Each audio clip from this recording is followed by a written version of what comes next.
What's up, Brainiacs? We're back. And our guests just keep getting better and better here. If you're gearing up for the season 10 premiere of The Curse of Oak Island, which, quite frankly, why wouldn't you be? It's only the number one rated unscripted show on cable television. I mean, just a small show. We have Matty Blake with us today, host of everything related to Oak Island, including Beyond Oak Island, which is in its third season right now. Anyways, you're not going to want to miss that interview. Let's do this.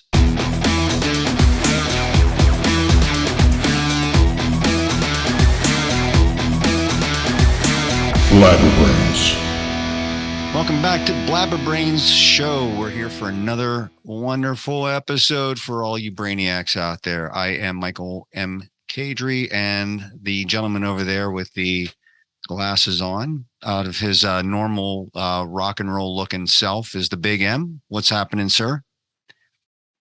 You're used to having your signature sunglasses and hat. What are you doing? Is this your Halloween get up? Halloween's over. I've been in the middle of doing other things here on the computer and everything, and I was on a Teams call and everything, so I'm dressed like I'm working regular.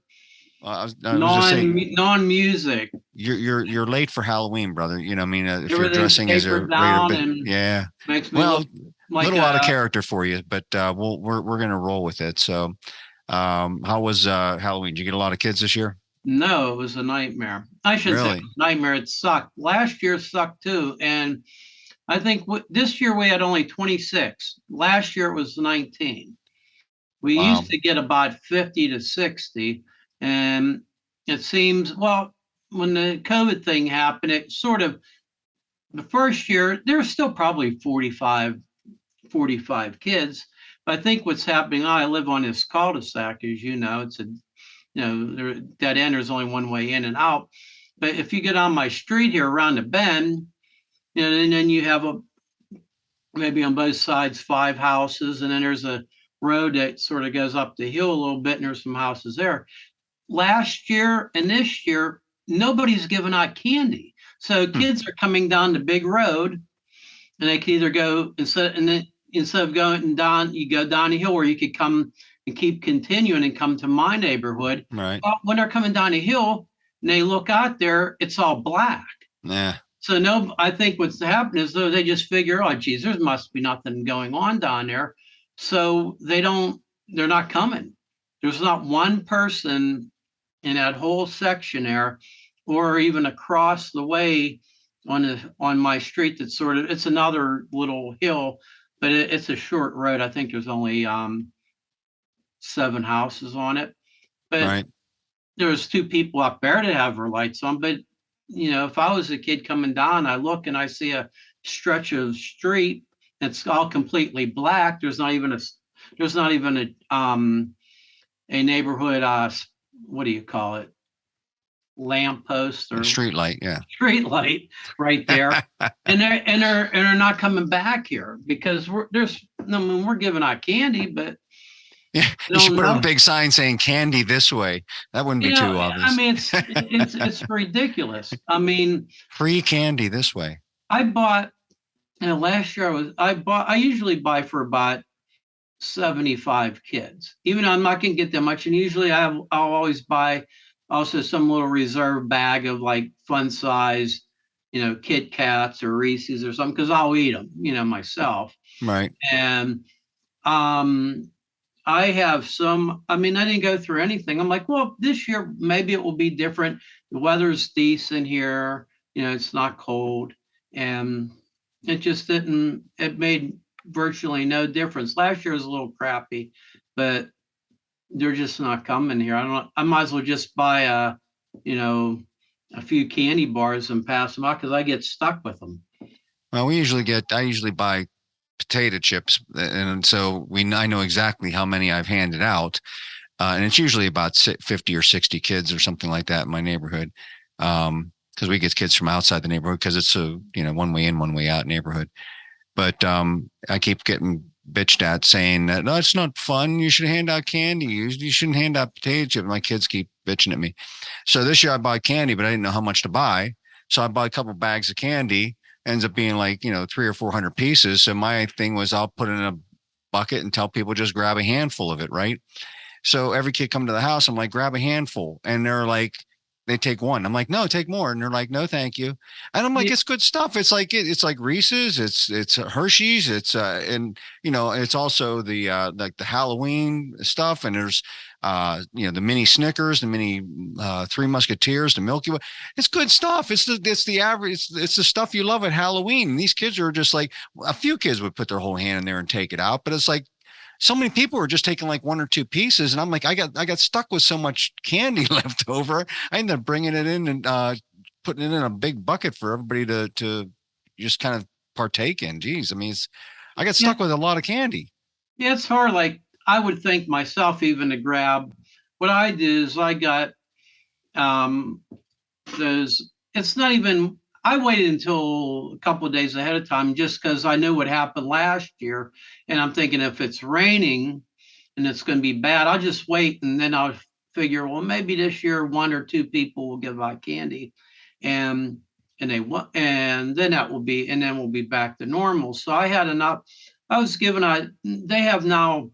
You have your full size candy bar, you have fun size, and then now they have snack size, which are even smaller, so that you could be cheaper with the kids too and give them less. So I end up giving them two Kit Kats and two Reese's, and it's pretty good. Then it was obvious that me and I'm on this cul-de-sac, and I'm sort of in the middle of our plan, and it's like there's that long hill, outside here, the main road is all hill, and I know that once it starts getting around, we go 5 to 7. So once it starts getting around, I'm sorry, 6 to 8. Once it starts getting around 7, I know I'm probably going to get only 5 or 6 kids because the last 40 minutes, all the kids here locally, they've already hit here. There's nobody new coming all the way into this plan and down the hill and in this road and that road to get to me. So I start giving out more. Yeah, I kind of wish I knew when the last kid. Eat it all day. I kind of wish I knew when the last kid was going to be there, because then I would just like say, "Hey, guess what? You just hit the jackpot." And I would have dumped all the rest of the candy I had in their bag. Well, I did that to a couple kids. I'm like, towards the end, I'm like, I think I got like maybe 5 kids, like a little after 7, and then it was just me. I'm standing next door talking to my neighbor, and then the other neighbor come. We're just sort of BSing outside in front of the houses, hoping another couple kids come by. But I'm like, hey, I don't think I'm gonna have many more people here. I'm gonna just give you and get 10, 12 pieces to the fun size candy bars are like this or like this, I guess, if it were the Kit Kat. But then I sit here and eat it. I sit here and eat as it is. I work from home. Now I sit here and eat more on top of it. And I'm not going to return it. I have a bag that's not even open yet, but I'll eat it. Well, if you want to follow how large Mark is getting from eating the candy, just follow him on Mark Anthony Solo and Friends. No. And you'll be able to watch him grow right before your very eyes. He's gonna set up a webcam and show his belly each and every day, and you'll be able to document it and take the data from it. And I'm pretty sure it's going to be riveting and entertaining for everybody to watch. Oh, it's been going on for the last 2 years gradually. Well, hey, and then at least nobody can call you the gutless wonder. I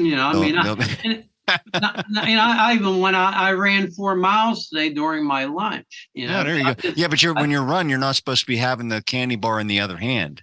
You're just supposed to, put the candy bar down. I think next year I'm just going to try. I'm going to look high and low for the full size Clark bars.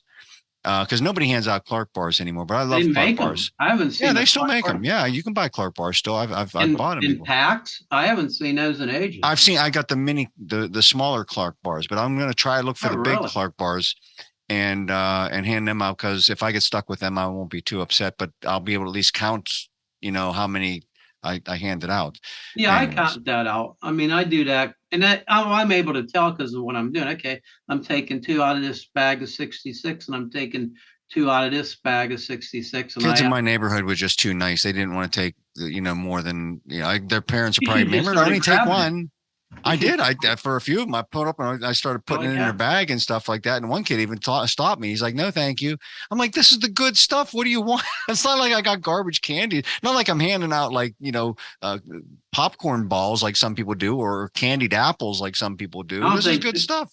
I don't think people will even accept that anymore. People are afraid. I remember we were kids, we get the popcorn balls. I'm like, what the hell? And then some people wouldn't wrap them. I'm like, you don't just put a popcorn ball in someone's bag and it's going to get like all the other candy sticking to it. I've never liked those. I mean, a caramel apple, somebody makes it. It's different. Because who knows if they're making, if they're probably just coating whatever rotten apples they have sitting around the house. I never once ate a candied or maybe I did when I was like little, but I'm not a fan. Anyways, I think we've beat this to death. That's enough about Halloween. We're past Halloween. So you've probably been so busy today you didn't see the news. Now, granted, I know our viewers go outside of Pittsburgh, but let's talk Pittsburgh a little bit. Did you happen to see that the Steelers traded Chase Claypool? Yeah. I don't know how I feel about that, because if they would have traded him for like a stellar offensive lineman, like a tackle or something like that, I think I probably would have been, well, I don't want to see Chase go because I think he's a stud. But at least we got a great offensive lineman for him, but they got a D-back for him. If you're not going to change any kind of strategy, or change coaches, I mean, I don't know that they necessarily need to give up on their defensive coach just yet, but although they're pretty close. And unless you're going to clean house with getting rid of, firing coaches left and right, I don't know what good bringing in any upgraded players is going to do to that team. It's just, you're wasting talent. There's several other ex-players that were pushing out on Twitter last couple days saying, that coaches just need to be fired. There's some talent on this team and they should be doing better than what they're doing right now. And I agree. Now, granted, do they have great talent? Do they have I think they have better talent than what their record is. And I think when you think about that obviously speaks to the coaching. It has to. Well, I mean, I think on Sunday all suck. Pickett, here's the big thing. Our quarterback, Pickett, is not getting any better. There's no progression whatsoever. I mean, he's a rookie still, though. I mean, I think I give him a little bit of a pass. But he should be progressing, and he's not progressing. I don't think they know what the hell they're doing on the team. I'm not saying it's all because he can't progress. I don't think he's got nobody blocking for him. That's the problem. Our offensive line sucks. They don't throw a pass. He throws one or two passes more than 5 yards a game. I mean, look, I know that it's not that it's wrong that they put him in. He wasn't ready to be a starter yet. But that doesn't necessarily mean it's a bad thing. But there's something going on there. I'm not saying that they need to scrap him or anything. I don't even know. I'm sort of on the fence to him from the get-go. I wasn't real big on him. But the thing is, they're not doing it. He should be progressing. And that's probably has to do with some of the coaching too. I think it definitely is like quarterbacks coach and stuff. But everything's bad. My opinion is that I think that the reason that he opted to put him in there is thinking this is the time for him to grow because we're not going to win any games. So we might as well put him in there and give him experience. And get him killed. Yeah, that's what's happening right now. He's getting killed because nobody's blocking for him. It's just they're just a bad team. Man. They're a bad team. But yeah, I knew about the whole trade thing. I heard about it today, but they were taught somehow that got out last night. It was I can't remember where I saw it, but there was already a story. Look, I don't know anything about Jackson, but I don't care if he's an all-pro D-back. If you're not going to change the defensive scheme, what good is he going to do? You know what I mean? We already have one of the best D-backs, in Minkah Fitzpatrick, and Minkah's doing everything he can, but he's not going to go rogue. outside of the scheme. They're just they're hurting this year. So sorry for any of you Steeler fans who aren't living in reality, and you keep holding on hope at what are they now, 2-5, and you 2-6, and you keep holding out hope that maybe they're still gonna get on a run and make it to the playoffs. Yeah, come on, just stop it. Just stop it. Because I know you're out there. I know there's people out there that are still holding out hope. Well, you know what? They could get on a good run, and maybe with these acquisition, blah blah. They'd have to be 7-2 to have a realistic shot moving forward.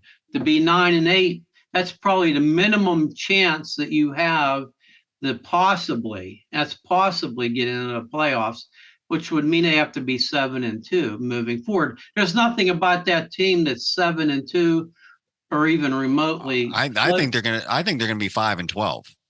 I mean, it's very possible. Yeah, I wouldn't be surprised with that. That was just. I think I can string together 3 more wins, and that's about it. Yeah, and when you're talking about coaches, if you notice the great coaches, when you think of somebody like a Parcells or a Belichick, or even let's talk about Bill Cowher.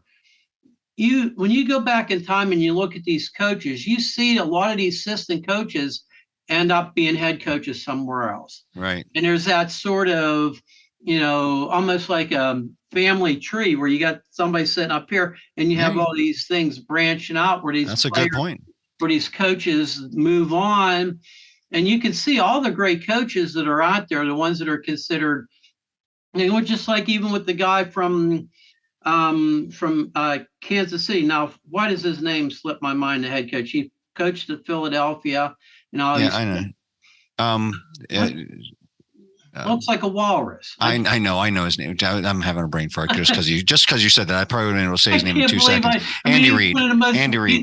Andy Reid. Yeah, I mean, he's got one of the highest win percentages out there. But if you look, there's a lot of his assistant coaches that went on and have done well. And with our coach, you don't see that. He's been here for 15 years. We have been out of the league altogether. He's been here for 15 years. How many of his coaches have gone on to become head coaches? I don't think there's been any. Or even to move up and be in a better spot somewhere else, maybe. But think about it. Have any of his coaches, offensive coordinator, defensive coordinators, have any of them gone on to be head coaches? I don't think so. I mean, you don't see that. And people talk about him as being a great coach. And all the great coaches out there, the ones who win Super Bowls and have been successful for a long period of time, there is that, they lose their coaches to be head coaches somewhere else. And I don't recall that ever happening, at least not with somebody that wasn't already on staff when he came aboard. Right. You can't talk about Bruce Arians. I mean, it's no, that's not the same. I mean, you can't tie that into. I mean, he didn't coach up under Tomlin. In other words, all the other coaches you're talking about, they started from nothing, coached under a leader, and went on to become leaders themselves. Yeah, Tomlin doesn't have that. Arians was here after he was already an established coach and head coach and stuff like that. So you can't count something like that. Yeah. But, so I just don't think all it is a bunch of crap. People coming. There's a lot more talk about firing his coaches than there are about them getting better jobs elsewhere. I mean, that's usually I don't know. That's usually I just think farm. Tomlin is going to use this season as a excuse to get one more year out of his contract, which he only has one more year, and probably to save his butt from getting let go soon. He's going to say, "Look, look what we were handed. Whatever. Look what we were dealt with. Blah blah blah." And I'm like, you know what? Good coaches would take that team and at least build a mediocre team. They're not getting nobody's getting better. No, it's just everything is stagnant. It's hard to watch. It's hard to watch. Yeah, it wouldn't be so bad if you say it looks like they're coming together here. It looks like maybe the last 6 games of the season might be a little interesting. Now, well, with TJ Watt coming back, that's going to make at least the defense look a little bit better. I mean, but that's pretty sad when one guy can make the biggest difference in the world for the whole entire team. You can't do anything about that offense, though. Nobody's no, can't no.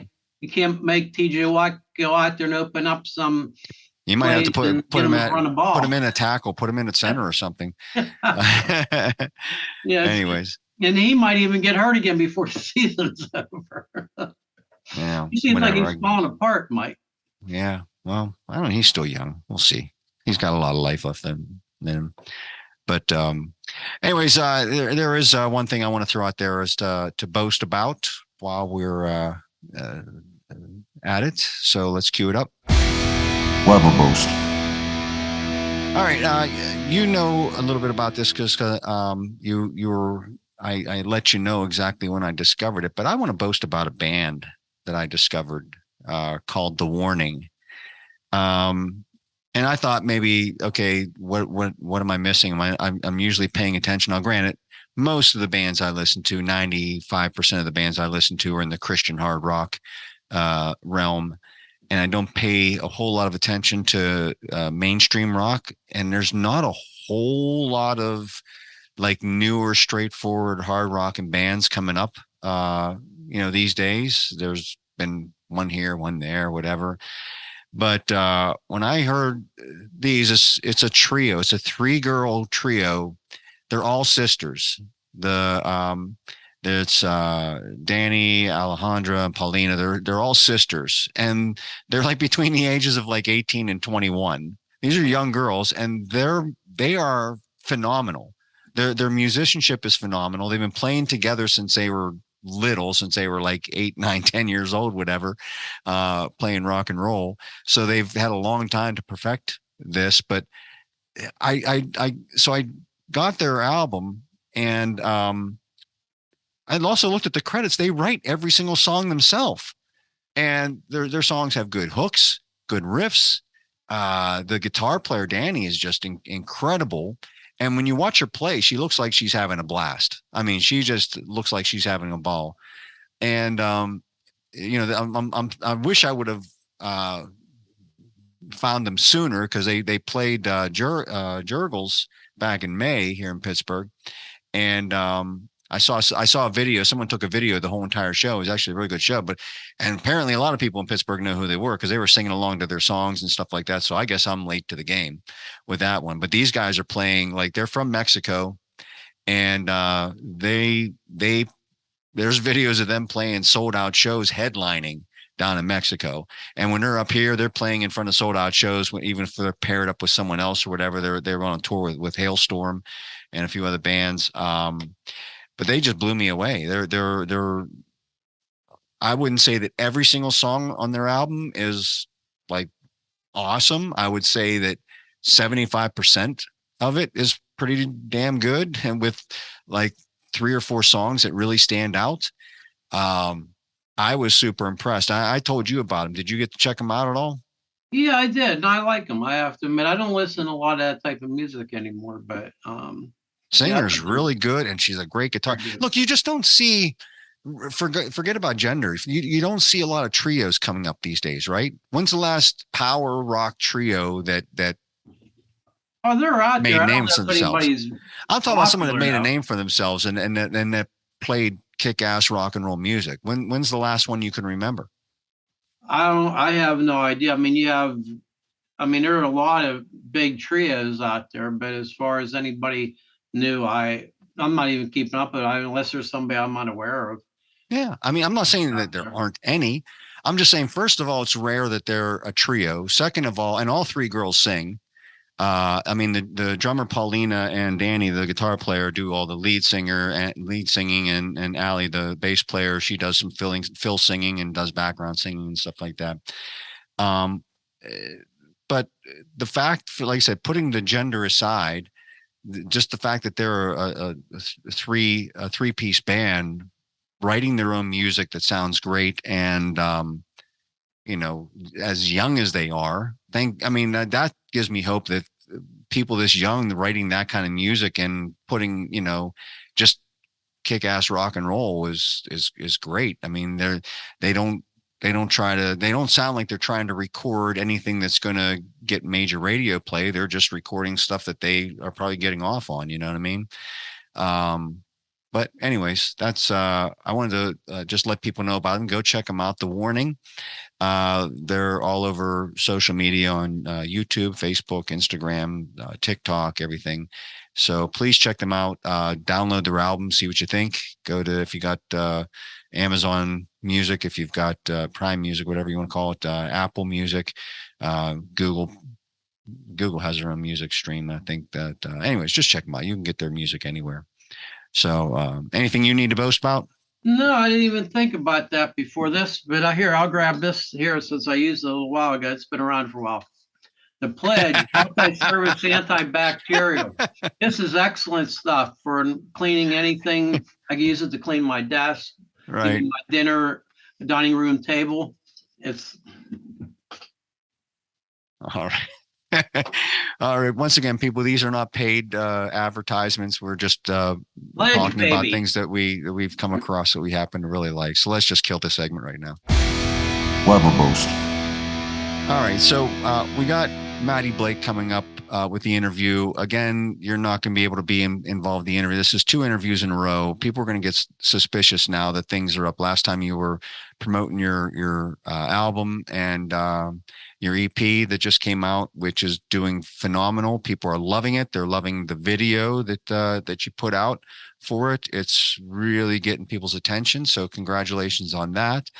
But due to other scheduling conflicts, you're not able to make this interview, and that's too bad. So for those of you brainiacs out there looking to spread some conspiracy theories that Mark just doesn't like to do interviews anymore, that he's negotiating a higher pay in his contract until he's going to hold out on the interviews until he gets that, neither one of us get paid. I want this Pledge money, baby. Yeah, well, maybe if Pledge becomes one of our sponsors, we can start talking about that increase in pay or whatever. And now you got blurry again. Your camera got blurry again. Yeah, it's seeming. Well, just because you held the Pledge up to the camera and then it focused on that. Maybe if I hold it like this, it will come back and see itself out.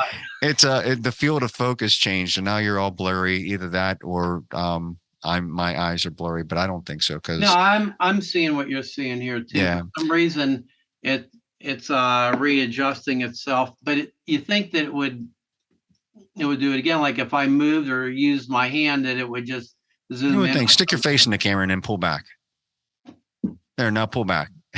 I don't think I made a difference. No, it's still blurry, but we got a good close-up of your nostrils there. Thanks for that. So anyways, yeah, The Curse of Oak Island, still the #1 unscripted show on cable TV.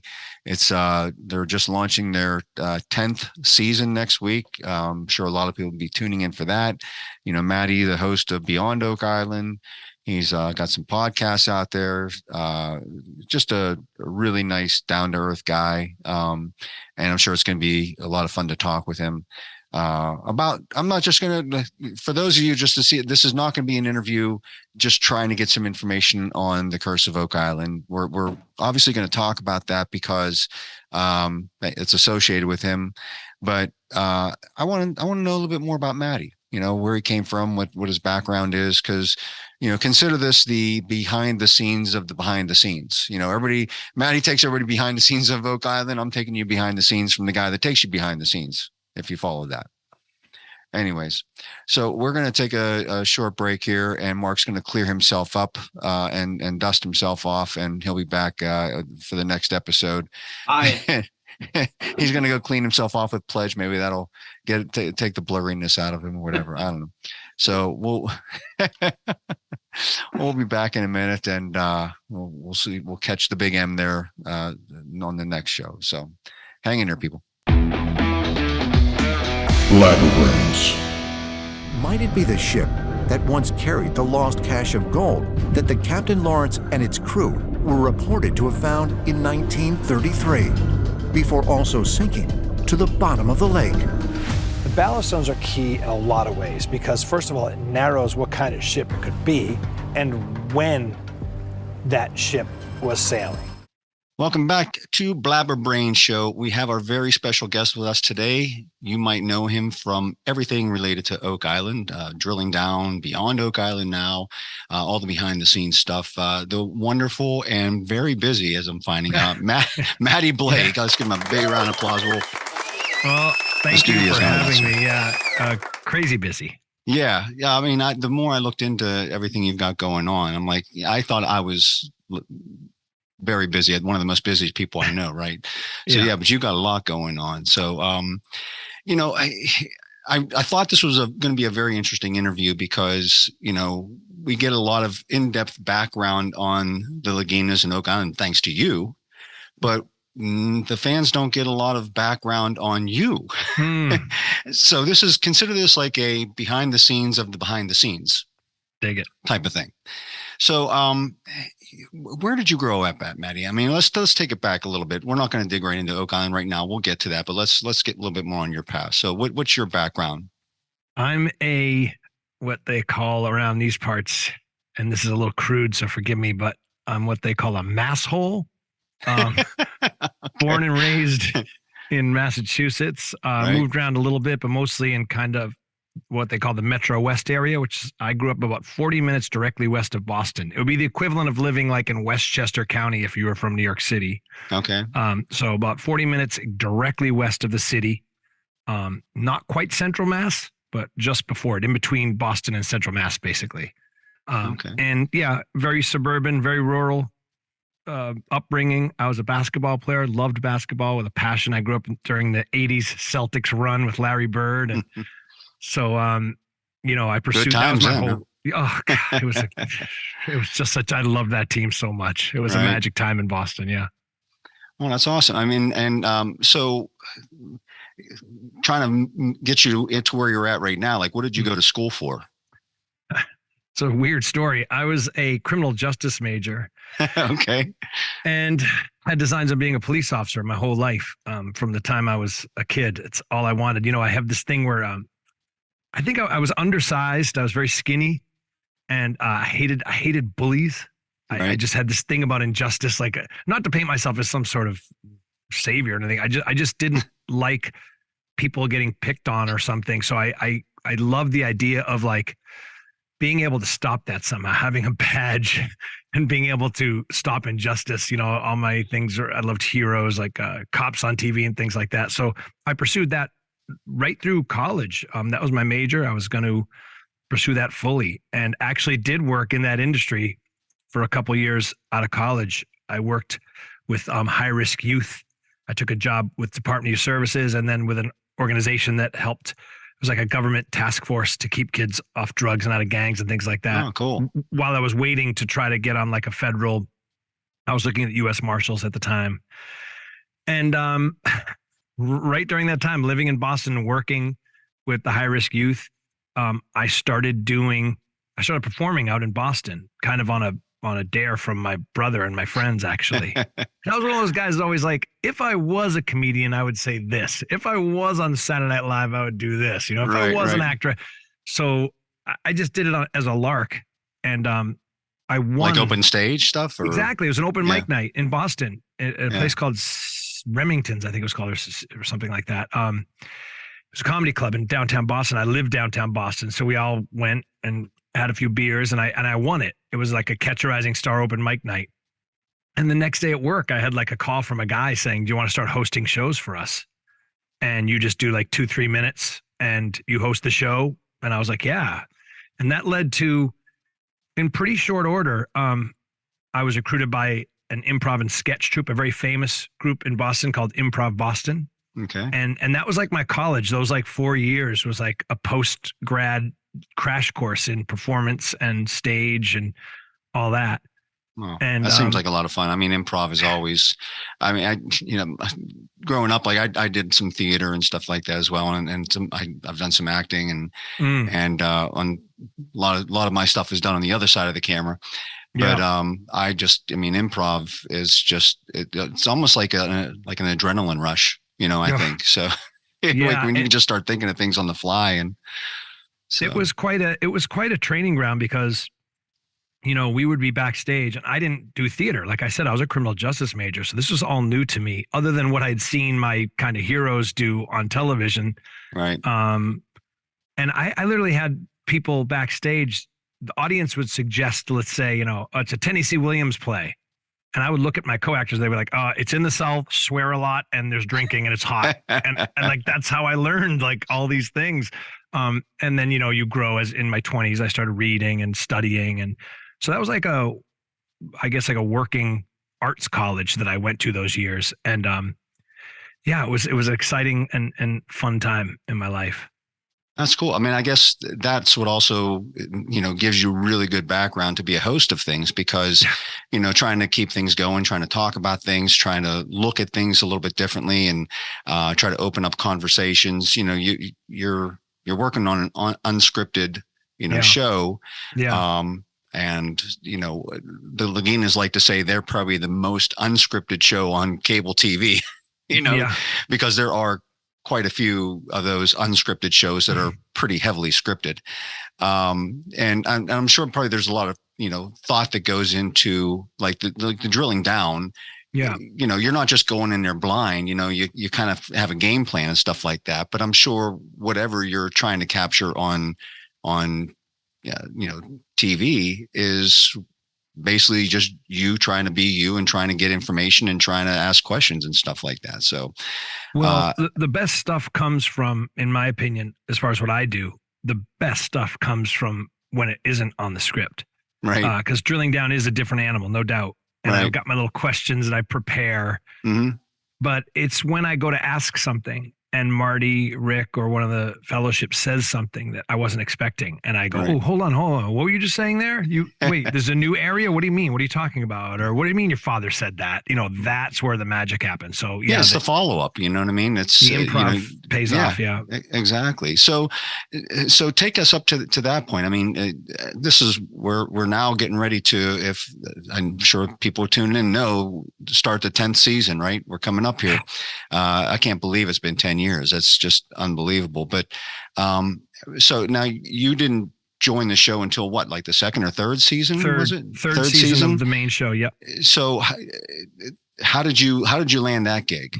So Boston, the time in my life I'm describing, I was in my 20s and I was all Boston, never thought about anything national. I was just having fun, learning my craft, kind of doing that. And I made the finals of a comedy competition, a stand-up comedy competition called the Laugh Riots, held by Comedy Central. And the finals of that competition were in New York City, and I made the national finals. And that night, I think I came in second to a guy from Canada, ironically from Canada. And as I remember, there were agents and managers at that show, and I was approached by a manager. And then in short order, I started meeting with agents in New York City, and I got signed. So I left Boston for New York City. Okay. So from 2002 until the Oak Island audition, I made my living in New York City as an actor and a host, doing it full time. So I had my 10,000 hours by the time the Oak Island opportunity came. And in fact, the reason I was even brought up for it was because I had hosted a bunch of shows for VH1 on their digital space, working with producers there, and a little bit on the network. I did some of those talking head shows that they had back then, where you would watch a clip and then a person would comment on it. Right. So those producers knew me. And when the Oak Island thing came along, one producer was talking to the other. He said, we need someone who's into mysteries and unexplained things and history. And he was like, oh my gosh, Matty Blake doesn't shut up about, because that's the other thing I didn't get into is also a huge part of my story growing up was my involvement with paranormal and unexplained things. I was always that kid talking about that stuff. I was always into, you can see Bigfoot behind me in a picture there. Squatching. So I was always into that stuff. I had a book that had featured Oak Island when I was a kid. So, when I walked into that audition that year, I wasn't aware of the show, but I was certainly aware of Oak Island and the mystery, its existence. And the people that had auditioned for that show, probably, I think it was my passion for a mystery that got me the gig. Do you know what I mean? Yeah. Because I think they were looking at some names to do this role. And, but I was just like, man, if it's a mystery, I need to know what it is. So So, I mean, was it just like they asked you and you said yes, or did you still have to audition? No, Did I you? went in and auditioned like gold, Okay. like I had done like I said, from 2002 till that point, that's all I did all day was audition, book jobs, work, audition, book jobs, work. That was it. That was my life. Right. Full-time working actor. Never got famous, but I supported my family doing it. So I had, like I said, I had hosted so many things. I had my own show on NBC Sports Digital. I had just done so much. And I don't mean that bragging way. I'm just saying that when the opportunity came, I was ready. It wasn't like, oh my gosh, I'm hosting a show. I had done it 1,000 times. Yeah, I mean, and now to the point, probably a little bit more than before. You're able to at least make a living out of it. You know what I mean? I was lucky. I did really well because also did a lot of commercials, right. TV on camera commercials. I had done a ton, so I was very, very blessed. I had a great agent, Buckwald, who I'm still with. It's been 20 years, 20, what year? 22 years it's about. So, or 20 years, 2002 to 22. And man, they've been awesome. Like in my prime in those years, I would have 8 to 10 auditions a day for everything from voiceovers to on-camera commercials to hosting to scripted shows. Like I had done, most of the shows that shoot in New York City, I got bit parts on. So yeah, it's like there's a bunch of us out there where you don't know us, we're not famous, but we make a darn good living doing it. And it's the guys who get on the regular series like this one, right, that you start to know their names. But there's tons of my brother and sister actor hosts out there who make a darn good living and you don't know their name. So they're mucking and grinding, right? I mean, yeah, it's doing whatever it takes to get that next gig and stuff like that. So that's it. And I'm sure that's got to be the goal of a lot of people. Some people love that. Some people love the journeyman type of thing where you're just going from one project to another. But I'm sure a lot of people are just like, yeah, boy, if I can just get that one gig where it's just like, yeah, I know that I'm here and this is where I'm working and blah. And then you can do your other side stuff and stuff like that. So that's got to be, somewhat pleasing to the heart to say, yeah, I know I got something solid at least. So I thought it was funny, because I've been watching Oak Island probably. I started watching loosely in season 1 because the commercials kind of got me in, and I'd watch an episode here or there, and it wasn't until like probably midway through the first season I was like hooked. And then at the end of the season, I went back and online. I watched the first few episodes that I missed and stuff like that. But ever since then, I've been like hooked into the show. But when you came into the show and started doing the drilling down, it looked like you guys were like in a closet somewhere. I don't know, this tiny little room. Yeah. Where was that at? That was New York City. Okay. New York City at the history offices. And, the late Kevin Burns, who created the show, who found out that the brothers existed and started pressing them to do a TV show. They said no to him twice. And he just kept pressing and saying, this is going to be a great show. And, his vision of the drilling down role was to have kind of like an embedded journalist, like a Geraldo Rivera type at first, like on the island, right, behind the scenes. Here's what's going on now, like literally peering over their shoulders. And but because the show was still kind of at that beginning of the third season, you got to remember they did way less episodes that first season. I think they did 6. So it was a totally different animal. So the idea was like, let's get them in here. Let's interview them and kind of and see what we got. And just the show was so dense historically, and so many people like you had questions about it. Well, wait a minute, what history? What are you talking about? 1795, all that stuff. So we let's lay it out on a table and let's just do it that way. And that's how it started. Then it became that kind of in the field thing. As a matter of fact, this season coming up, what I do on Drilling Down is going to be much more, you'll see much more like that kind of Geraldo Rivera type of guy in the field type thing. So it's going to be fun. Well, it's the other thing that showed how they, over time they warmed up to you. They really seemed reluctant to talk about much of anything that first year that you were doing Drilling Down. They were very tight-lipped, short answers. They just were not, at least from a viewer's perspective, I'm just like, boy, these guys just don't want to talk about anything. And now it's like, no matter what you ask them, it seems like they're fine talking about it and stuff like that. I mean, it didn't take 7 years, whatever. After like a season or two, I think they started to warm up to you and they started to, have confidence in you and stuff. So, but I just thought it was funny, like that first season of you doing Drilling Down, I'm like, I was just praying for you because I was just like, he's digging, man. he's trying. Well, And there was an immediate like I wouldn't say adversarial, of course, but there was an immediate thing where like I came in almost like I was with the network. It seemed like I'll bet, yeah, right, because I came in with people from history, Mhm. with producers from history. We rolling in these SUVs to Oak Island, and I'm coming into like, and I know for a fact those brothers thought I was gonna like grill them. Like, Right. oh, okay, here's this network guy. They brought in this host guy, and he's gonna grill us. And it's, I think like question 2, I made them like laugh. They laughed. Right. And then it started getting easier for them. Then in New York City, we really got to kind of know each other. Went out to dinner all together as a group with Kevin.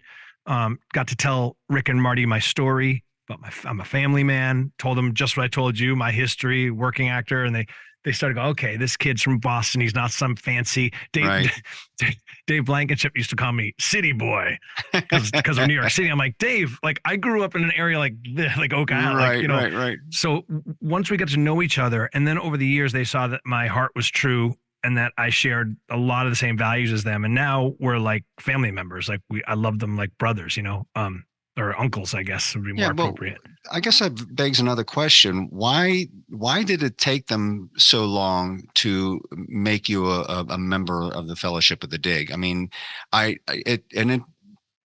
always thought that maybe they would have done it like a lot earlier, but maybe they just take that so seriously that they don't want to just haphazardly say, oh yeah, you're part of the now. And when they did that, well, this 2-part question. When they did that, was that more of a gesture, or do they really consider you now like part of the team because they really seem like they've embraced you as one of them? I think to answer the first part, it has to do with me not being on the main show. Mm-hmm. I don't think it was a conscious decision to do it or not do it. I just think they're up to their eyeballs in the work of the island, and I come in and these little short bursts Mm-hmm. and ask them how the progress is going. So I'm kind of immediately set up at the beginning as kind of like an outside voice, Right. Representing the fans, what about this? What is that? So I don't think it would ever occur to them in those early years to do something like that because I was very much that my role was just not that. But then over the years, like I think my passion for it and my sincerity. And then there was a couple times where like I actually during Drilling Downs, like we didn't air some of this stuff, but like I made little finds or had thoughts on things and they started to ask me more. And then the whole genesis of the Beyond Oak Island thing really, I think, is what sealed it because now all of a sudden, my work in researching Oak Island main show and the ability I can provide them to kind of have them see it in a different light. Marty always says, you come in here and we're neck deep in it. We're eyeballing it. And you have a way of going, wait a second, look what you've done. Stop. And they go, oh my gosh, yes. Like a perspective. Right. And some of that's been really valuable to them. Some of the stuff that Drilling Down has provided them has been very valuable in their search and how they approach it. Well, you guys did this before. Oh, that's right. We did that before. Let's do this, So I think right around the time of Beyond, when fans started contacting me and Prometheus saying, hey, wait a second, we've got something like Oak Island, or I know of gold, or I know of this, or I know of that. They probably wanted to try to get their own show or something. Then it started. Yeah, well, I think there's some of that. Also, there was just straight up advice. People wanted advice. Mm-hmm. Like, do you think ground penetrating radar would work for me? Should I do something else? What technology can I bring to bear to this? I'm having trouble with the local municipality in my treasure hunt. Do you have any advice? So I started bringing this stuff to Rick and Marty. Marty was approached by people all the time with different treasure hunt ideas. So it was a natural fit that we started collaborating on those things and then kind of picking what we felt were interesting. And now my role changes from outsider coming in to very much with them. But the long-winded way to say is I just think over the years, Rick and Marty trusted me. It took time and saw my sincerity. And so it wasn't just symbolic because, off air, Rick has grabbed me and said, listen, we need you. Like you're our connection to the outside world because we're so entrenched here. Like, keep Right. spreading the gospel, man. Keep doing what you're doing. And so I take that as like sacrosanct. I take that very seriously. Now, were you, well, first of all, I didn't think that would come early on, but I thought it might have come a year or two before it actually happened. But when it did happen, did it take you by surprise? Did they set you up and say, hey, we're going to do this or whatever? Or were you just totally shocked? Totally shocked. In fact, I'd like to thank the editors at Prometheus because they definitely saved me from a lot of embarrassment with my friends, because I actually got very emotional and I was crying. I was fighting tears, and the way they edited it, you can really tell. But I kind of lost it. I was very, it's been years of my life too. You know what I mean? We all have families and lives, and I've given a lot to this thing. I fight those battles for them. They don't, but I do. Like, when people, when are they going to find something? I go, wait a second. What are you talking about? I try to like set people straight. So, it's been a long journey for me too. Yeah. I mean, I guess it validates too, probably internally, it just validates that the work that you're doing means something to them. And it's not just, I'm not just doing a shtick on TV. I'm serving a greater purpose, and I'm actually, building a bond because of the work I'm doing. And, like I said, if it was just, oh, hey, you're one of us too, whatever. I mean, because I didn't get that. I get like, hey, you've earned this. You've earned a spot as one of us. Thank you. And that's how it came across, at least to us. So, then you're saying, that when that spawned off beyond Oak Island, which you're now in your third season already? Yes, Beyond Oak Island? This is the third season and beyond. Yeah. Holy smokes. That's just, again, that goes fast. Oh. And that's been to me just as intriguing almost as Oak Island, because you're going to different places, meeting with different people, but yet you have that same continuity of you and the Laginas and Gary sometimes going out and helping these treasure hunters.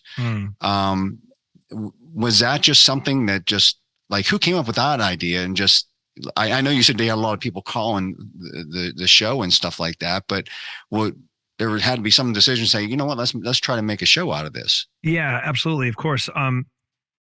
As I remember it, the genesis actually was Marty's involvement. And I hope I'm not wrong. This is how I remember it. Mm-hmm. Marty was very involved with the Civil War gold story, obviously, in Lake Michigan. Yeah. Mm-hmm. And that first effort to recover gold out of Lake Michigan. And that kind of set the wheels in motion of, well, wait a second, there are these other treasure hunts out there. And then, like I said, I had, I don't know, I want to say at that time, probably conservatively 200 messages from people.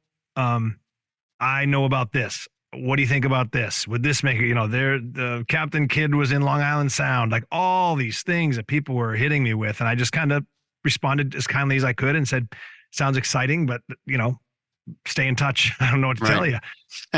And so when the idea of like Marty going on another adventure came up, it was easy. It kind of happened naturally, where it was like, okay, we all have these stories that we're learning about and knowing about, and we all kind of came to the table with them. But certainly, of course, it takes history to greenlight something like that. Definitely. And Prometheus, the fine folks at Prometheus, the producers who are just incredible at what they do. Mm-hmm. Rigorously. I've sent them some people who, let's just say, kindly didn't check out. And it's the producers at Prometheus who have to go through that process. Like, check out this guy because he says he's got a treasure. And then, Yeah, I mean, because you can easily get embarrassed if you spend all that time and money and go in someplace and you're filming and there's just like, these guys are a bunch of jokers. They're not real. Big time. Right. Whatever. So, yeah. And we try to find people who gel with our vibe in that they're probably not motivated by money. Right. They love the history, the story. And hey, look, no one would turn down millions of dollars worth of treasure. Right. But I think I can sum it up. I can personify this point by, I don't know if you remember the late treasure hunter we worked with, Hoppy Eubanks, the guy with the guy from Texas, the hat, the big beard. Yeah, yeah. We asked him, it was Marty actually asked him, he said, Hoppy, if you found this treasure that we're looking for, and it could be worth millions, maybe even billions of dollars, he said, what would you do? And he goes, well, I might get myself a new truck, but there's this other mystery I know about. And da da da. You know, he's already talking about another treasure mystery. If he made $1 billion, and we're like, this is the type of guy we want. Right. He's not just Absolutely. looking to cash in. He's Bingo. he's in it for the hunt. Bingo. And so, you know, I think as you're talking about the people that you kind of gel with and whatever, this season to me has had, I don't know, a little bit different vibe to it. Where you guys aren't just following along, like you seem to be like really getting more involved in helping people. Not that you weren't before, but like I think of, you can tell me what your favorite mission you've been on outside of Oak Island, especially when it relates to beyond Oak Island. But as a person watching the show, gauging by the excitement on your face and your reaction, I have never seen you react the way I've seen you react when you were on the Etosha. I mean, you were just jumping out of your skin with some of that work on there that they were doing and stuff like that. But what would you say your favorite hunt has been on with Beyond Oak Island, or maybe stuff that's not on the show that you've been doing outside of that? Well, I would say there's things coming up this season, and that's not just a tease to get you to watch it. Like there are things coming up this season that are going to blow your mind and blew my mind. But I can say this about the Etosha, because you're right. You know, we had done a lot of this, hours and hours and hours in the field. And the only things that we really found were artifacts that validated that maybe you're in the right place. That's the best you could probably say. Right. And by the way, it's a miracle we even got that, because you think about it, you've got 1, maybe 2 days to look for something that people have been looking for maybe for 20, 30 years. And you've got cameras and you're just hoping you come up with something. Yeah. There's more of a chance, actually. We do those days in the field for 2 days. That's all we got. And we just go, well, there's nothing here, but keep trying, guys. Like, so the fact that we find any sort of historical artifact or something that we can build a show around is a miracle. And we've done it every time. So yes, that's great. But it hasn't been like treasure, right? Cliche treasure. And so when that silver coin came up, it was like 3 summers worth of frustration came out in my voice, I think. But on the bottom of the ocean floor, for crying out loud. I mean, that's beyond. Finding a needle in a haystack would be like that would be like finding a needle in a haystack in 2 seconds.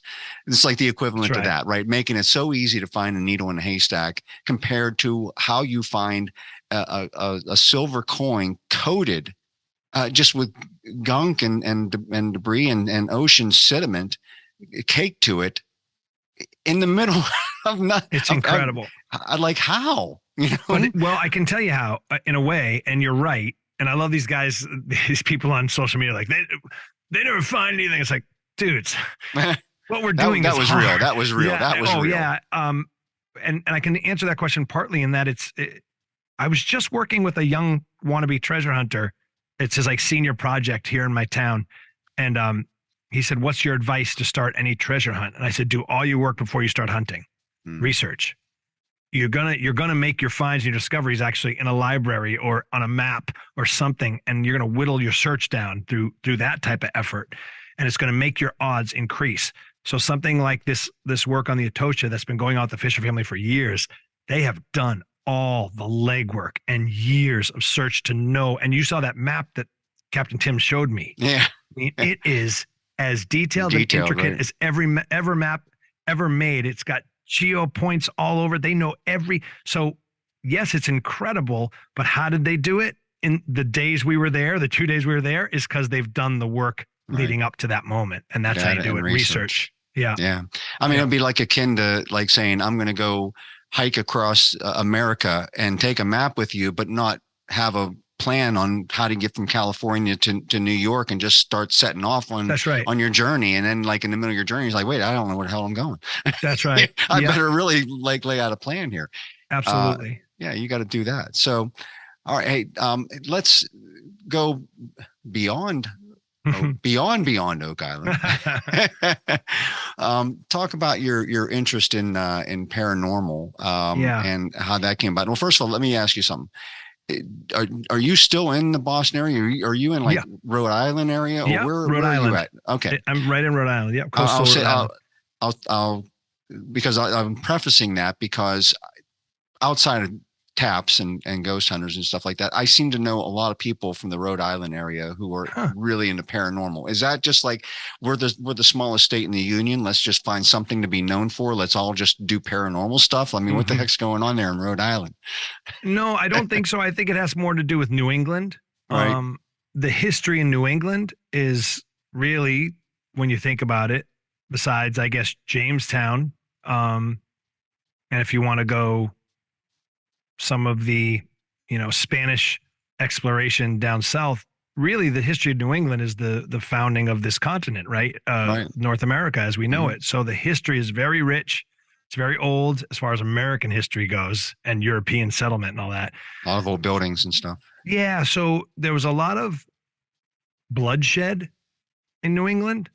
There's a Revolution War. There was a King Philip's War here, which was very bloody. Where I actually live, it was all fought here. So you've got things like the Bridgewater Triangle, where people believe it might be remnants of all the loss of life that happened here.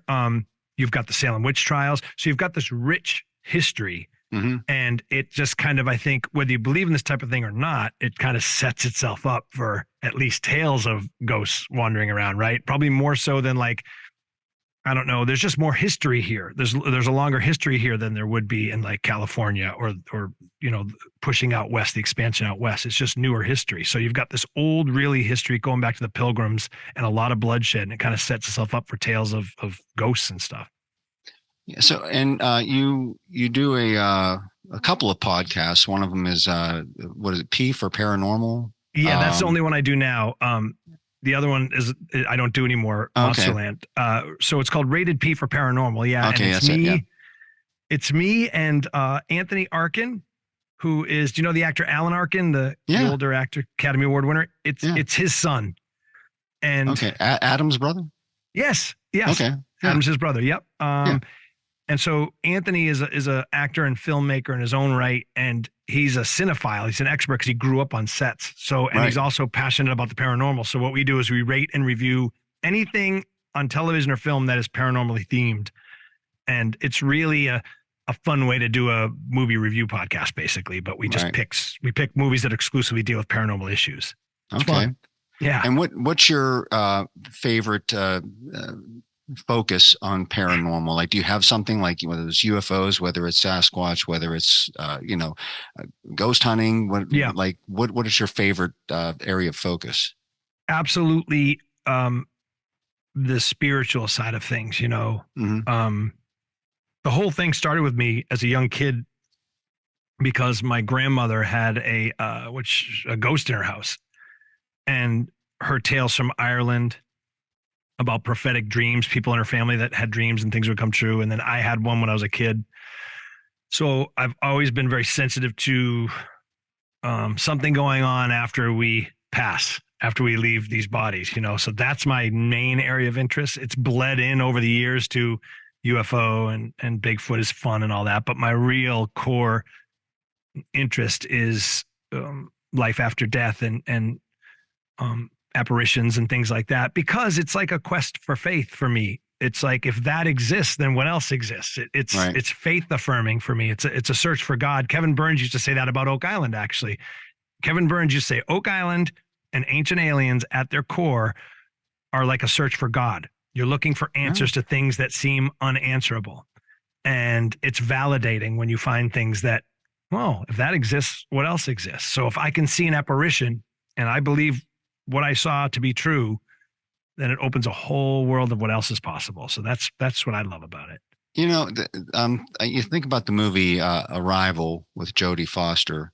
Not Arrival. It was I'm sorry. Contact. Contact. That's what I'm talking about. And Arrival was Arrival was a great movie. I'm thinking about Contact, where they depict these religious zealots of being all up in arms because they're discovering life outside of our planet. And I'm thinking to myself, it's really first of all, I believe there's probably some people that would react that way. I don't think that would be the overarching way that Christians would react to that. I think, if anything, if you are a true believer, it's proving the existence of God, that he created the whole entire universe, because it was, if this whole entire giant universe and life just ended up on Earth accidentally, as a lot of atheists think, that, crap just fell out of the sky and possibly from Mars and landed here, and the breeding ground was just right to, spawn off something, and a tadpole became a monkey, became us and stuff like this. I mean, to me, you have to really stretch your belief to go to that level. But I think that finding life on other planets would prove the existence of God, because it's showing that he created all life and the whole entire universe, if nothing else. So I've always just been fascinating. I mean, I grew up with a ghost in my house as well. Oh, and wow. I don't know that. And he had a sense of humor. He would, while we were in the kitchen, like the knob on the stove would turn up while my mother was cooking. We could watch the knob like turn up and try to burn the food. He'd knock pictures off the wall and stuff like this. Same with my grandmother. So, but I don't know that is what necessarily got me interested in the unknown. It's just the overarching thing of I was into astronomy when I was a kid. I was really into, ancient Egypt. I was into, ghosts and stuff like that because of my house. But it's things that science has yet to prove or disprove. It's just unknown, right? Has always fascinated me. It's like there's information, and there's a lot of information, a lot of data to talk about and to show and do this and do that, but there's nothing that has a definitive conclusion. We don't have a definitive conclusion that we found beings like us on planet XYZ. We don't, there's not a Bigfoot doing a podcast or an interview. We don't have, Not yet. like I said, there's been plenty of shows out there that document life after death and spirits and apparitions, and we can see them, right? Thankfully now, thanks to some of these TV shows, we can actually physically see that there is energy and life after death. We don't just die and fade away and there's nothing. You get, EVPs and stuff like this. You hear voices coming out of nowhere. You can see figures. To me, that's just, amazing when there's, and to me still that's unknown. Yeah. Even though we can see it, it's still unknown. So that's what fascinates me about that stuff. And Bigfoot still, like I'm agnostic with Bigfoot, right? I just find it fascinating. And shows like Expedition Bigfoot, they just do such a great job of the hunt and the data and trying to put science to things and mixed in with things. So I think they do a great job with their show as well. But so have you ever gotten into doing any ghost hunting stuff? Yes. I try not to do like ghost hunting, like as it's portrayed on television. Well, paranormal investigating, I guess. Yeah, exactly. Yeah. More like that, and availing myself to people who I would say, like, I tend more into spiritual advisor for people, like, or advocate for people, even just someone that they can come to and I'll believe their story, right, and they can share things with me, and then I can give them my experience on how to handle certain situations. I did get into kind of the Squatch world with my other podcast. Actually, I was asked to be on that show, Expedition Bigfoot. Oh, really? And couldn't because of my association with Oga. I was just too busy. Right. And I was doing a podcast at the time with Ronnie LeBlanc, who's on that show. Yeah. Uh-huh. We don't do it anymore. And I gave them his name. And he also knew Bob Gimlin. Gimlin also knew Ronnie and gave them his name. So I feel like I root for that show. You know what I mean? Because they go about it the right way. And Ronnie and I actually had an incredible experience in Ohio on a Squatch hunt where we experienced something. We were looking for Bigfoot out in the woods at a very popular Bigfoot location where people see it a lot. And we had an orb experience, a very paranormal, like, orb anomaly experience, and it turned into two little red lights, almost like eyes, at about 8 feet through the tree line, and you could hear us. We were recording it on our iPhones. You could hear us going, "Oh my God, look at that!" Oh, we all saw it at the same time. Right. So I walked away from that feeling like there's more something paranormal to the Bigfoot experience, which I don't know what to do with that. But you make the best point, is that there's nothing in any of this stuff that would harm my faith in any way. In fact, it would only increase it. Because as my now podcast partner, Tony Arkin, like say, it's open all night, man. Anything's possible. If that's true, if that is true, then anything's possible.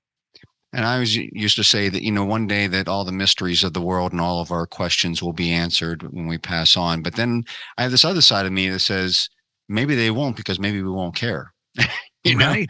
we get to heaven or something like that. And we're like, what? I just don't care now. This is great where I'm at. Why do I care about what happened on Earth, 1,000 years ago, whatever. Yeah. Right. Your pure spirit. You have a different list of concerns, I would imagine.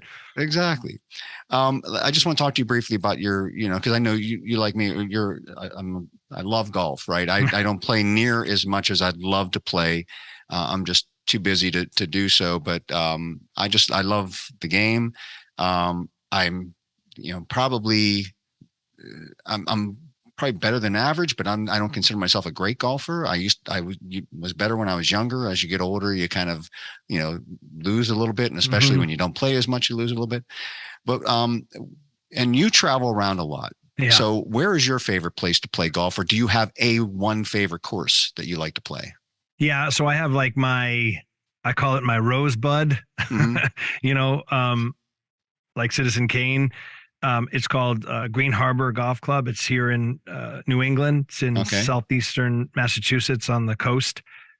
It's where I first held a golf club. It's where all my childhood memories are of being around golf and kind of here, worshiping my dad. And it was like a very grown-up thing that I couldn't access, for most of my childhood. But in those rare moments when he'd let me, back then it was different. Golf was different in the 70s and 80s. It was very stuffy and like, it seemed like an adult thing. No one I knew played golf. Like kids didn't play golf, at least where I grew up, it seemed like. Right. So I just love that course. I still play it to this day. It's not the hardest course in the world, not the longest, but it's just a very special place to me. It's so many memories. And so that's where I try to go whenever I can. But I belong to a club here for a long time, and I take my clubs with me whenever I can, wherever I go. And if I got a day off, because, it's a very positive thing you can do on the road. I even did it back when I was traveling as the working actor that I was talking about earlier in the podcast. Idle hands are the devil's playground. And if I can go out, be outside, doing something positive, meeting new people. I've met the most wonderful people in all kinds of situations, filming Beyond, filming other shows I've done, and just the day off I have, I'm going golf and I call the course. I find the best local course. I say, I'm a single. I'm here shooting something. Can I come out? Yeah, come on out. I'll pair you with this guy. We'll pair you with the assistant pro. And I've got friends to this day from that. Yeah, no, I mean, you always, golf course is a great place to not just meet friends, but to do business also, you know what I mean? Yeah. To close deals, to strike up new business relationships and stuff like that. There's something magical about being on the golf course or something. There is. My favorite golf course that I've probably ever played, well, I don't say that I've ever played, that I've played multiple times is called Legacy. And it's in Sarasota, Florida. So I know you've been making a lot of trips to Florida. So if you ever find yourself in Sarasota, I think I know it. Okay, is that the one that has a different? It's like a tribute hole. No, okay. It's an Arnold Palmer course, and it's in Lakewood Ranch division of Sarasota. Okay. So there's a Lakewood Ranch Country Club, but then there's a course called Legacy. It's very challenging.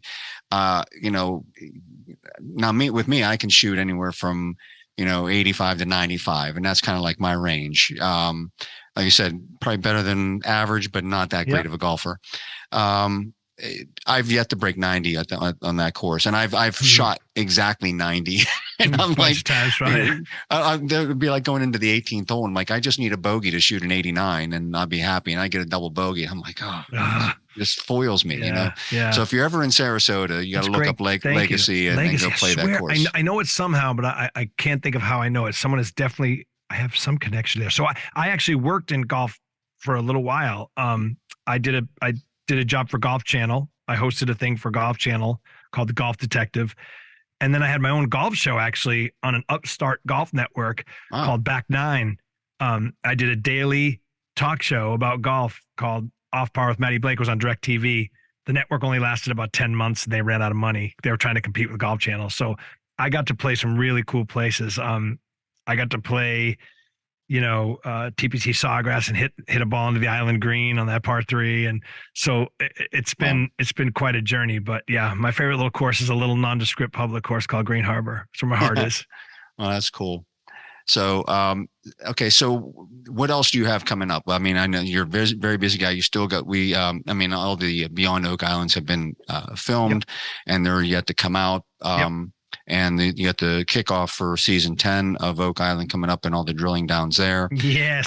But what do you personally have coming up on your radar?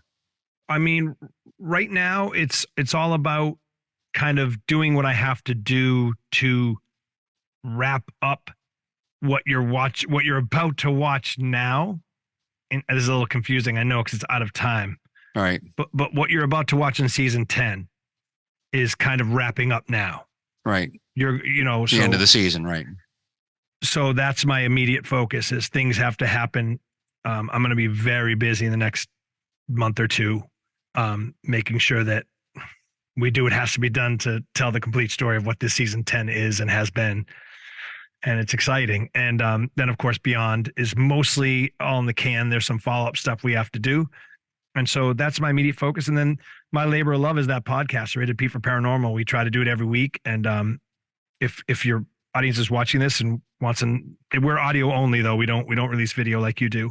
Right. But it's everywhere you pod. Apple Podcasts, Spotify, all that. Rated P for Paranormal. We bang those out. Oh, I'll tease this. So one of my best friends in the world, again, through all these years of doing this, is Jason Shook, who is one of the producers and showrunners of Skinwalker Ranch. Okay. And he has agreed to come on my podcast with Tony and I and really give an in-depth behind the scenes look in terms of a producer who's lived on the ranch through the run of that show behind the scenes, and he's seen it all. Oh yeah. It's going to be a hell of an episode. It's really I love something that show too. I'm hooked on that show as well. I mean, then you're going to not want to miss this episode because you really can't get this perspective from anyone else. This is a guy who is integral to the making of that show. He's been there for every second of it. Okay, people, you heard it, man. You got to subscribe to Rated P for Paranormal, definitely, to keep an ear on that show. And I want to wrap up because I know I want to be very mindful of your time, and I really appreciate the time that you have spent here. But it's been a pleasure. When we were talking about golf, I was half tempted to talk about this, but I'm just going to talk about it anyways. Do it. I didn't want to get too controversial. Where do you land on the PGA LIV Golf debate and situation? Hey man, it's a tough one.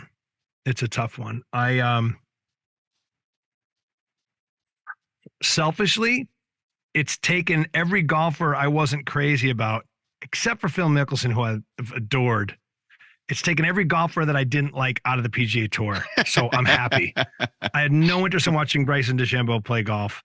No interest in Brooks Koepka. I think he's kind of like everything wrong with golf in a way. Patrick Reed, not a fan. So like all these guys, I'm like, oh, good. All the guys I don't care about are gone. And I still got my Spieth. I still got my Rory. I still got all the guys I root for. So selfishly, there's that.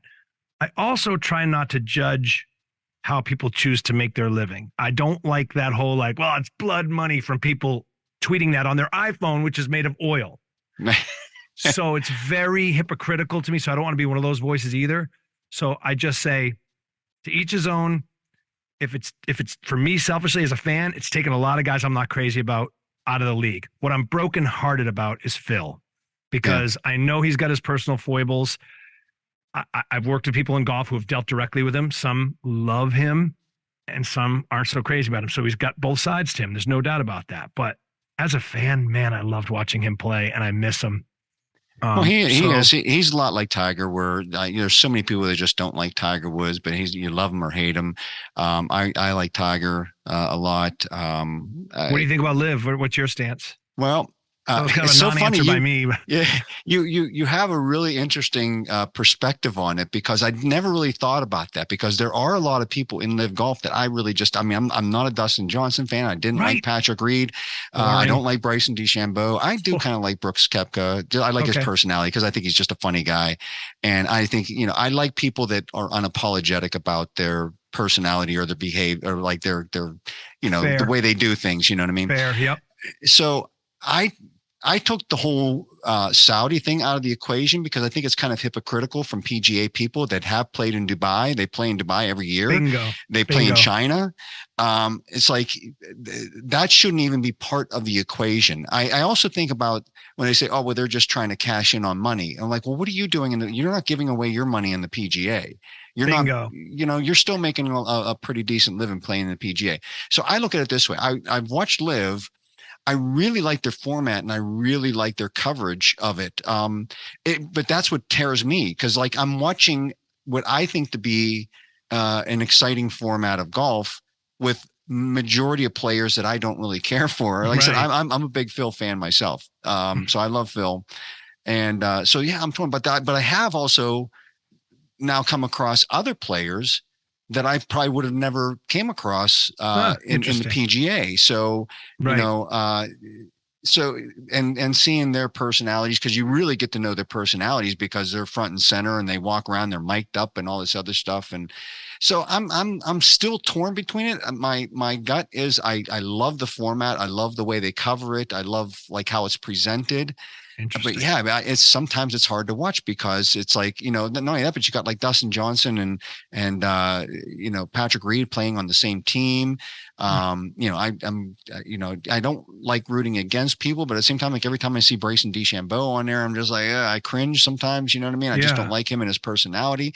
So it's really difficult, but I think that put it this way, I think that they're attempting to try to start a women's league. And if they start a women's league, it's going to kill the LPGA. Definitely. Because there's already women. There's already a lot of women, like even Annika Sorensen, who said she's in favor of it. Definitely. If they get a few named women golfers, the LPGA just doesn't treat their women fairly and doesn't pay them anything. I think if LIV Golf starts a women, that might even be more successful than the men's tournament. Agreed. I think it would be. Golf.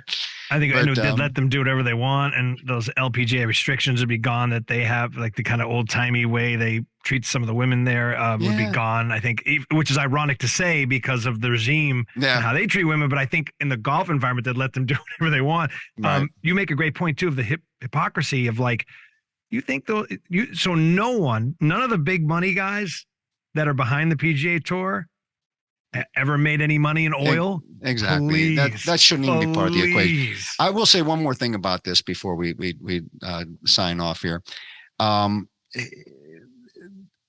I don't understand from the fans' perspective why they're so upset or gung-ho or whatever. Like there's some PGA fans that are just so livid about not to have a pun there about LIV Golf. Good one. But and I'm like, why do you care? If you're a PGA fan, then watch the PGA. If you don't like LIV, then don't watch it. Why do you care if someone else started? If someone else, like they've tried starting other football leagues, right? The XFL, the USFL, and I don't hear people bitching and moaning about that. I hear people just say, "Oh, it's not good. It's this, it's that, the other thing," and most people just are not inclined to watch it. So don't watch LIV. Why do you have to be so upset about it? I mean, either you're not for it and you don't think they've got anything going and they're going to die on the vine or whatever, then don't watch it. Why do you care so passionately and speak out against it so much? That part I don't get. The fans. Yeah, probably social media. They can look like, virtuous heroes on social media by crowing about whatever issue they feel makes them look good. I would imagine that has something to do with it. Whatever. Anyways, hey, Matty, I really do appreciate your time. And great to meet you. To the brainiacs out there, we're sorry again, the Big M. This is 2 interviews in a row where he's not with us, so he apologizes for everybody. So, Matty, where else can people find you on social media? We'll throw up the tags there on the screen there. Where do you want people to follow you? I have a fun Facebook page called the Matty Blake fan page, where I post a lot of like kind of behind the scenes Oak stuff and little videos, things like that. And then on social media, I'm at the Matty Blake with 2 T's, at the Matty Blake.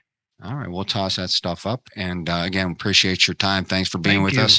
And we'll catch you next time, Brainiacs. And hopefully the Big M will be in the next interview with me. So until next time, this is Michael Kadrie and Matty Blake over there. We'll see you next time. Thanks.